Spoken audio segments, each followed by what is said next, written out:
আপনার বাড়ির পাশে আপন দুই ভাই মারামারি লাগছে, আপনি দেখলে কি করেন?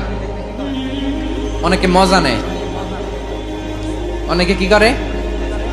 মজা নেয়, আরেকটু লাগুক। আবার বলে হাত থাকতে মুখে কি বলে? কপাল পোড়া, কপাল পোড়া। আফসোস তাদের জন্য, কপাল পোড়া।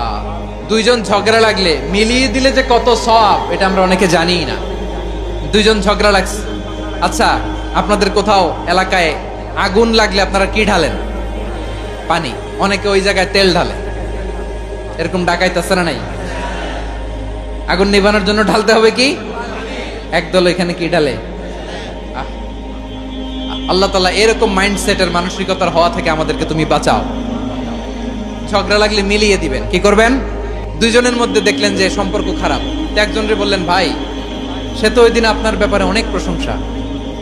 কি আমার ব্যাপারে প্রশংসা? তার সাথে তো আমার মারাত্মক সম্পর্ক। কি বললো? এই বললো আপনি নাকি এই করছেন ওই করছেন, অনেক প্রশংসা। লোকটার মন খুশি হয়ে যাবে তার ব্যাপারে, ঠিক কিনা? আবার তার সাথে যার ঝগড়া, ওরে যে বলবেন, ভাই ওই দিন তো সে আপনার অনেক অ্যাপ্রিসিয়েশন করলো, অনেক। সে তো অবাক, কিরে বলে কি? আমার এই যে দুইজনের ব্যাপারে দুইজনের একটু ভালো ভালো কথা বলে দিচ্ছেন, একদিন দেখবেন রাস্তা দিয়ে হাঁটার সময় একে অপরকে সালাম দিয়ে ফেলছে, সালাম দিয়ে বুকে জড়ায় ধরছে, আছে না নাই?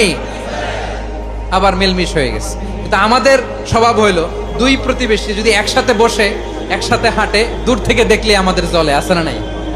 ঘটনা কি? এই দুইটার মধ্যে এত মিল কে? এই দুইটার মধ্যে গিরিঙ্গি লাগানো যায় কিভাবে? হ্যাঁ, এই বন্ধুত্ব ফ্রেন্ডশিপ নষ্ট করা যায় কিভাবে? এরকম মানসিকতা সবার না, আমাদের অনেকের মধ্যে আছে না নাই?